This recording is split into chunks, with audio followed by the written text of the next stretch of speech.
Right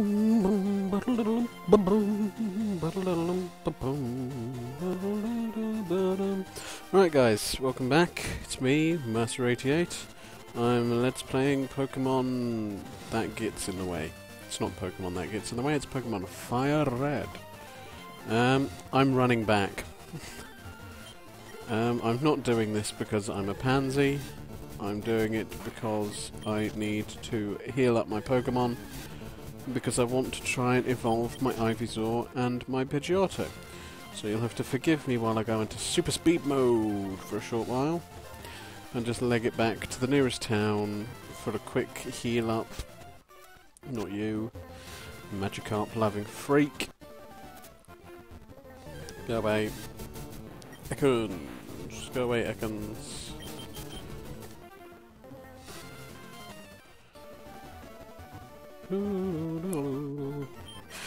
Yes, I've just had an email from EA, and they wanted to advertise FIFA 13.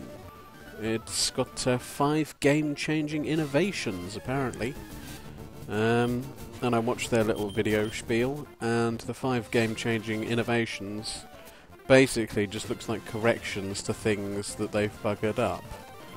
I mean, one of their game-changing innovations is intelligent attacking, where the AI is not stupid anymore.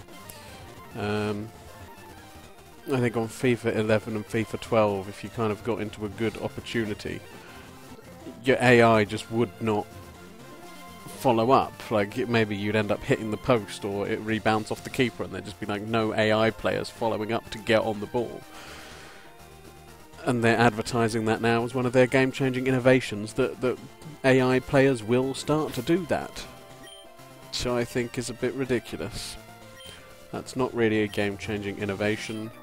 That's basically just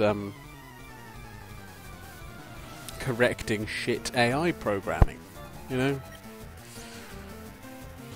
Another of the game-changing innovations is like a player jostling system, which doesn't seem all that innovative at all. It's just taking the old system they used to have and making it look a bit prettier. There's a first touch system, apparently.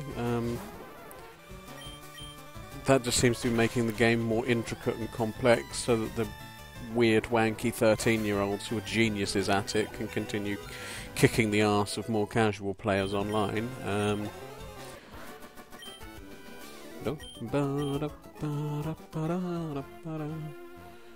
Right, so we're back where we were. I'll give it a quick save here. This is going to be my last video of the day. It's coming up to 4 o'clock. And the football's on soon. You're another bird bastard, aren't you? Christ, can we not have so many bird bastards? Ew. Birdkeeper Donald!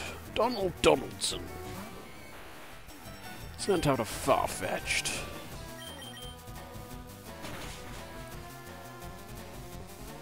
So yeah, ladies and gents, if you're into the FIFA franchise, why not get FIFA 13 and have a game that will be pretty much just the same as the last one, just with a little difference. Because that's pretty much what FIFA has been. I think the last big change was between 2005, 2006 was the last time there was a change that was even in any way significant. I want to level up my bloody Pidgeotto, and all we get is these bird gates.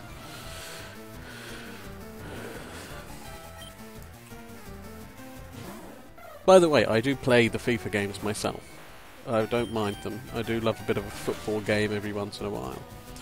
I just think they try and make it out to be something that it's not. You know, they release a new one every year, and what they basically don't say is it's just like FIFA update. You know, they try and make out like it's this huge revolution in football gaming, and they've really changed nothing. They really have changed nothing. I mean, what, the last big innovation was between... Well, as I said, the last big change was almost a decade ago now. And the last big innovation was between 2010 and 2011, when they changed from 8-direction movement to, like, any direction movement. I think multiple. But, yeah. They just need to stop making out like it's this huge deal. Like, new FIFA, out soon! Yeah, and there's always a new FIFA out soon. One comes out pretty much every November. It's usually around October, November it comes out. It's not a special thing, you know, it's not something hugely different. It's just if you want updated squads and new stats and everything.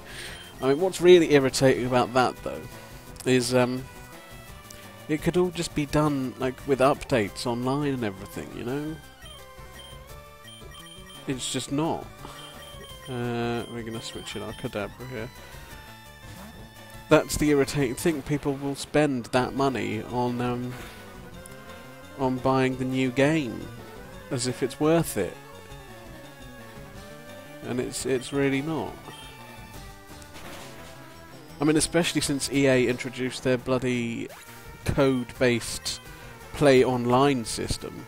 I mean, what's really bloody offensive about that? It completely destroys the pre-owned trade. This is the problem with it, and I actually made this point. In terms of turnover, pre-owned is like the bread and butter of a video game store. Because you can have such a huge markup on it. You will be making a hell of a lot on those items, you know. So, when you get companies pretty much conspiring against that, they're kind of destroying their own industry, you know. I know they don't like pre-owned games trade because they don't get the money off of it, but they get the money off of it having already been bought, you know. And not everyone buys pre-owned. I know a lot of fussy young idiots who want, like, I need it brand new. As if, like, someone else has tainted it, like they've jizzed on the bloody disc or something. But that pre-owned trade is, like, hugely important to the games industry. And it advertises the franchise, you know, with past FIFAs, people buying the older ones and playing those and maybe going online with them when they could. It advertises the entire franchise. Maybe someone who's been reluctant to play the game previously picks up a cheap copy for a couple of quid from a Blockbuster or a Game Station or an independent game store, Playaway in Folkestone, magnificent place. And that kind of gets them into it, you know? I just think it's a terrible shame that game companies are now introducing these codes and things so that you can't play online unless you have a code or something. Have we got any antidote? We should have. Yeah. Because it's just destroying that. It's going to stop people wanting to buy pre-owned games. You go into stores now and you have these stickers and labels on pre-owned games that say, like, ask staff for availability of online content, and you just think it shouldn't be that difficult. You've supported the industry by buying the console, by buying the accessories. You know, is it not enough? You know, you're supporting the industry by paying into the bloody stores that are supplying their games and that get paid and get really pushed, really forced to pre-sell. And I just think it's a terrible shame, and I think it's absolutely disgusting what especially companies like EA are doing in that regard with these little code bases, especially if you're playing them on Xbox as well. You pay Microsoft for a subscription to play online, and then you might have to pay again for an extra. It's just like a little unlock download that says you can play online. I just think it's just the games industry is like really just milking customers at the moment. You know, you're getting these half-finished pieces of crap getting put out And then the games companies are saying, like, oh yeah, well, then we're going to have some DLC. And you get all these idiots clapping like bloody trained seals, going, yeah, DLC, neglecting the fact that they've paid 40 quid for a brand new game. Each DLC is going to cost 15 quid, and there's going to be 3 of them. So basically, they're paying, like, 85 quid for what should be one game. Like, there was a time when people used to want to make an epic game that people were just impressed with. Now they want to make a passable game that they can make impressive and make more money off by putting it out. And I understand that the games industry, it is a business. They do want to make money. But at the same time, it's a business. It's an industry that is rapidly expanding. Rapidly. Even in the current economic climate, the games industry is doing ridiculously well for itself. And they could have capitalised on that by giving people value for money. By giving people big games, expansive games, involving games that take hours to play or that you can just completely switch off from, and giving them to them for a reasonable price. There's a reluctance to do that. They just want to take all this money off of people. And the modern games industry is really... I'm becoming disillusioned with it. You know, and I've been a gamer all my life, and I literally mean that. Like, I might only still be a young man myself, but when I was growing up, we had an old Atari 2600, the newfangled smaller model that came out in either the late 80s or the early 90s, I can't remember which, to try and compete with the 8-bit consoles at the time. And we used to play that, and I absolutely loved that. And then we got a Sega Master System, and we used to play that, and you know, my love for it all started then. I ended up buying a NES with my own, like, I think it was either Christmas or birthday money or something, and I was like, I want a Nintendo, and one of my mum's friends was selling a Nintendo, and I was like, I want it. And I ended up getting that, and I just fell in love with the whole thing.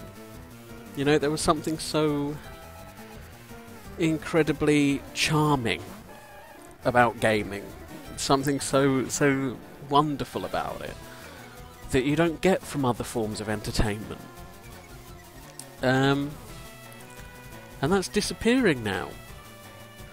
That's really disappearing now, being replaced with this kind of cynical marketing. It's also business-led, and you're just wondering, like, Double Fine Productions recently got money through one of those online money collection schemes to produce a new game, and you're just thinking, like, where are the publishers to encourage this creativity? This is what the industry is supposed to do. This is what every industry does. You know, you have your big hitters, you have your Call of Duties and your Grand Theft Autos and things like that, and you put money into them and you invest in them, but part of what you get out of them you put into smaller projects, you put into projects that probably won't make you money, but that will be an achievement, that can be a technical achievement, or that can be just a fun game, or an original game, or a different concept, or trying something new.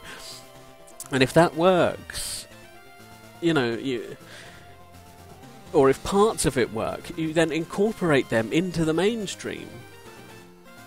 You know, and that's pretty much how all creative industry is supposed to work.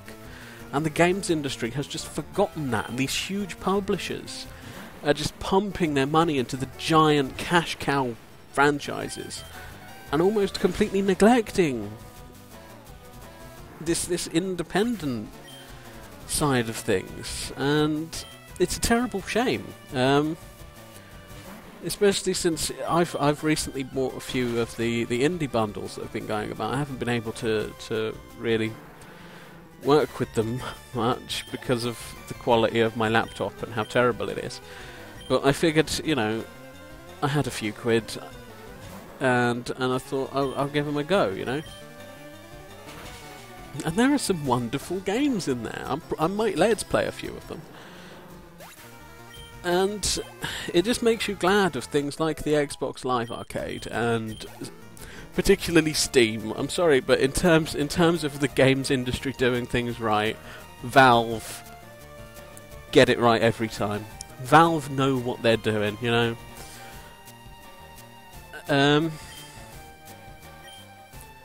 You just have to wonder what guys like EA are up to, you know? They need to be giving more and taking less. It's that simple. There is still a hell of a lot of work within the games industry to go in terms of making it accepted and getting everything right. You know, there is still all this bloody scapegoating with it, and oh, it's evil, it's destroying our youth, and people complaining that kids are playing games that are like 18 rated, and that's apparently the games industry's fault for these bloody irresponsible parents. There is still a lot of work needs doing with the games industry. It's not established yet. It's not as established as the movie industry. And it can stay ahead of everything. You know, it's that way. It's that geeky. It's that nerdy that it knows the way things are going and it can adapt to them. And we could see this with the things like what's that game system that basically streams games? You know, that's like a really impressive piece of kit. It's not really 100% at the moment, but it's a very impressive piece of kit, and that's already out there, and that's already like moving ahead and trying to sort these things out, and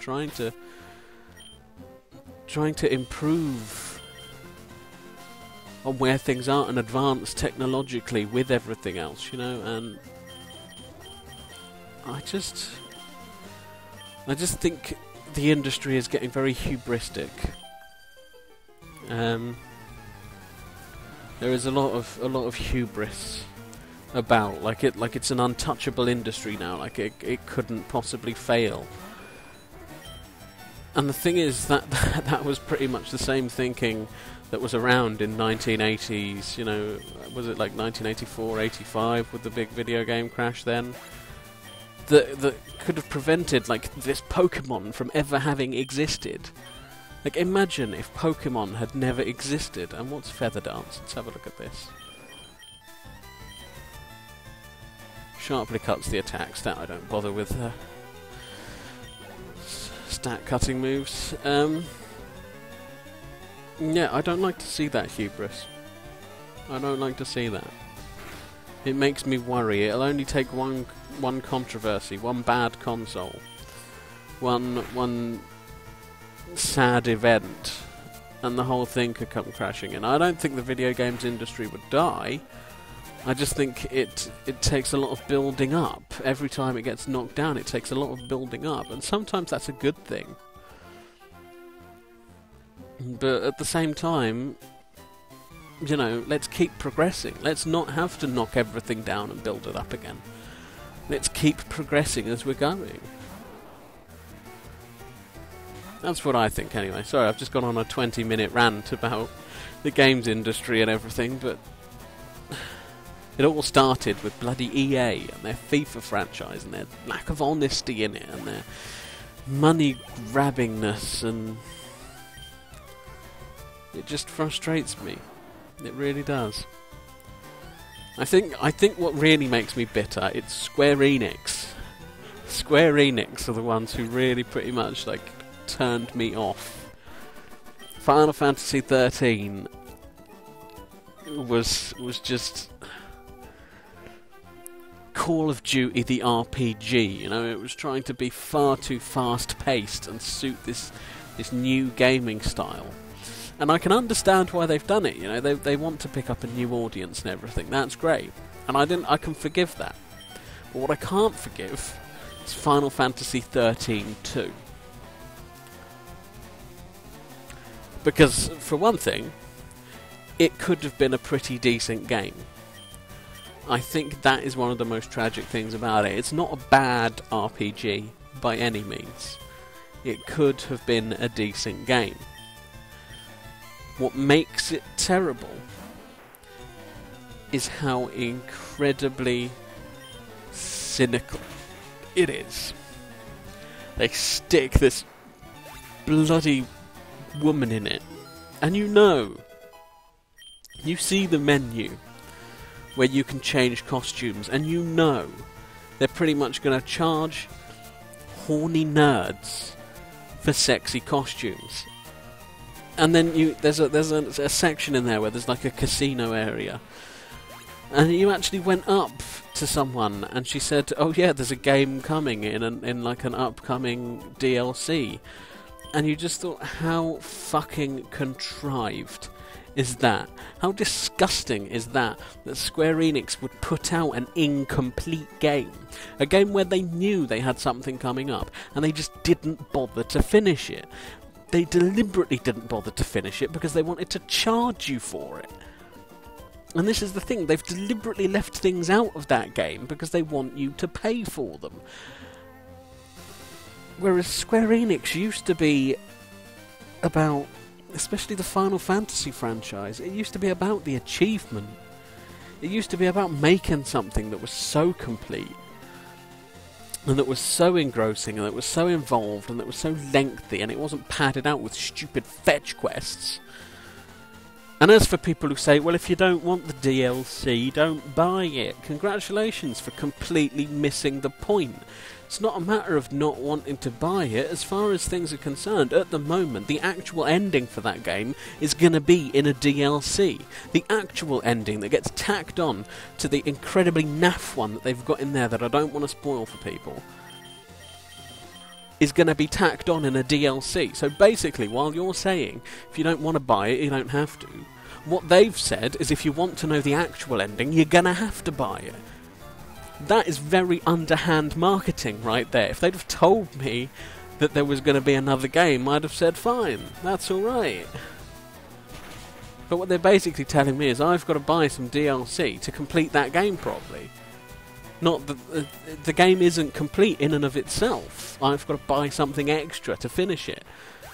That's not a choice for me, you know? That's almost like trying to twist my arm there, and I don't like that kind of underhand marketing. I prefer honesty.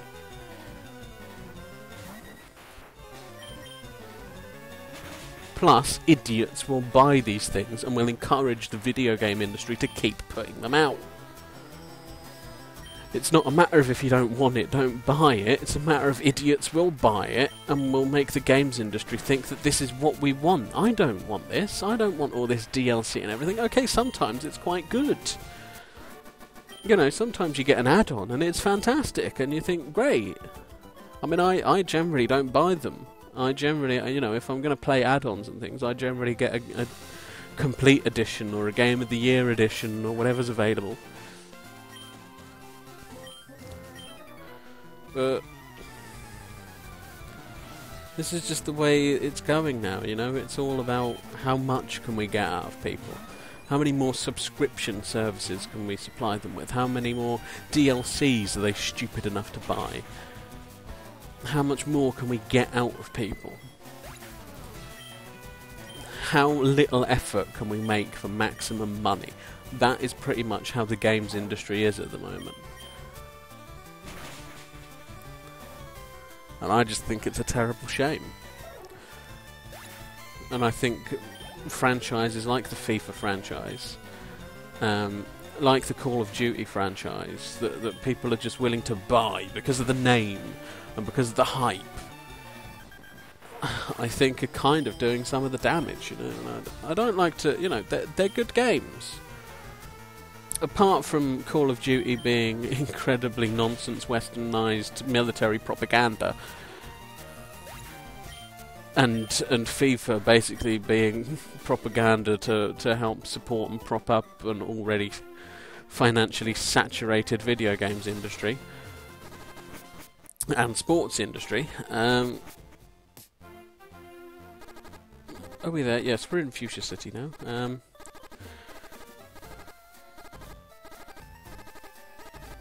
Yeah, I mean, they're decent games. They're not bad games.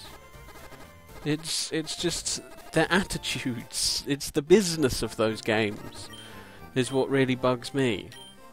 Is what really irks me, you know, the way they're so mass marketed, the way they're so heavily promoted. It just feels a bit wrong to me. I might seem like some kind of video game moralist or something. I don't want to seem like that. I'm all for these games, but it's just... It's how business-like,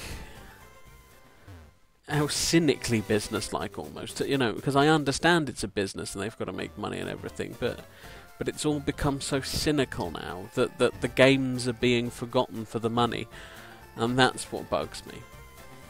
You know, you've got to have the product first, and then you sell it.